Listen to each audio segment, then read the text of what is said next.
নারীরা কেন আপনার চাকরি করতে পারবে না? নারীদেরকে আল্লাহ সুবহানাহু ওয়া তাআলা সৃষ্টিগতভাবে আল্লাহ তাআলার আদেশ হচ্ছে, আল্লাহ তাআলা সূরা আহজাবের 33 নম্বর আয়াত পড়ে দেখেন, 33 নম্বর সূরার 33 নম্বর আয়াত পড়ে স্পষ্ট দেখেন আল্লাহ তাআলা কি বলছেন, ওয়াকারনা ফি বুয়ুতিকুন্না ওয়ালা তাবাররাজনা তাবাররাজাল জাহিলিয়াতিল উলা। হে নারীরা, তোমরা নিজেদের ঘরে অবস্থান করো। নারী হচ্ছে ঘরের রানী, সেখানে আবার চাকর হতে যাবে? আপনি বলেন তো, কোন রানী রাজা কখনো চাকর হয়? হয় না। রানী কখনো চাকরানী হয়? হয় না। চাকরি মানে চাকর। সহজ কথা বুঝে আসে না।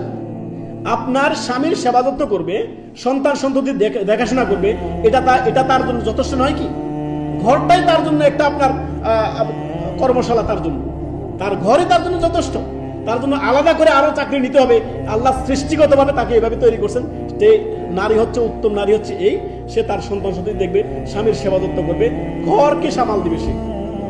আল্লাহ তাআলা যে আপনার সূরা জুমার যে আয়াত রয়েছে, যেখানে আল্লাহ তাআলা বলেন ফাইদা কুদিয়াতুস সালাহ ফান্তাশিরু ফিল আরদ, যখন তোমরা সালাত শেষ করবে ফান্তাশিরু ফিল আরদ, কি জন্য?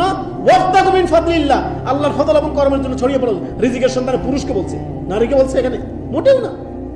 আল্লাহ পুরুষকে বলছেন তুমি যাও তোমার রিজিক তলাশ করো। পুরুষের দায়িত্ব হচ্ছে নারীর জন্য আপনার রিজিক ব্যবস্থা করে আনবে, তাকে খাওয়াবে। এখন আমাদের দেশে নারীরা বলতেছে না, আমরা সমান অধিকার। কি অধিকার? সমান অধিকার। নারীদের কি সমান? ইসলাম সমান অধিকার বলে না, ইসলাম বলে ন্যায্য অধিকার। কি অধিকার? ন্যায্য অধিকার। নারীর যে প্রাপ্য অধিকার সেটা হচ্ছে তার প্রাপ্য। এখন আল্লাহ তাআলা বললেন যে তোমরা তোমাদের ঘরে অবস্থান করো, ওয়াকারনা ফি বুয়ুতিকুন্না, তোমাদের ঘরে অবস্থান করো, ওয়ালা তাবাররুজনা তাবাররুজাল জাহিলিয়াতুল উলা, জাহিলি যুগের মধ্যে তোমরা নিজেদেরকে প্রকাশ করে ঘুরে বেড়াও না।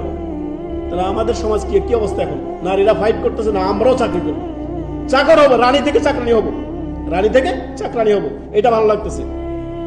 আল্লাহ তাআলা সৃষ্টিগতভাবে তাদেরকে অনেক সম্মান দিয়েছেন, নিজের সম্মান নিজে নষ্ট করতেছে। নারী ঘরে থাকলে দেখেন, নারীদের ক্ষেত্রে আল্লাহ তাআলা কোরআনে দুটি সূরা, একটি সূরা সূরাতুত তালাক আর একটি সূরা নিসা, দুটি সূরা আল্লাহ তাআলা অসংখ্য সূরার মধ্যে নারী সংক্রান্ত অসংখ্য বিষয় আল্লাহ তাআলা আলোচনা করেছেন। সুবহানাল্লাহ। তো নারীর সম্মান মর্যাদা আল্লাহ অনেক দিয়েছেন। নারী মায়ের জাতি, মায়ের পায়নি সন্তানের জান্নাত।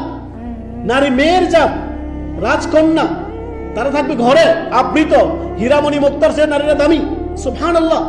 আল্লাহ সৃষ্টিগতভাবে তাদেরকে এভাবে সৃষ্টি করেছেন, তারা থাকবে আবৃত, হীরামণি মুক্তার চেয়েও নারী দামি। সুবহানাল্লাহ।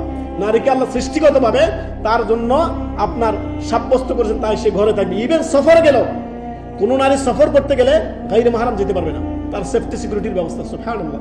ইসলাম কত সম্মান দিয়েছেন নারীকে। সুবহানাল্লাহ, সুবহানাল্লাহ। মায়ের কথা তিনবার করে নবী সাল্লাল্লাহু আলাইহি ওয়াসাল্লাম বলছেন, আর বাবাকে একবার সান্ত্বনা। সুবহানাল্লাহ। অতএব নারীদেরকে আল্লাহ তাআলা সম্মান দিয়েছেন। নারীরা নিজেদের ঘরেই অবস্থান করবে, নারীরা বিনা প্রয়োজনে বাইরে নিজেকে প্রকাশ করবে না। আল্লাহ আমাদের মহিলাদেরকে বোঝার তৌফিক দান করুন।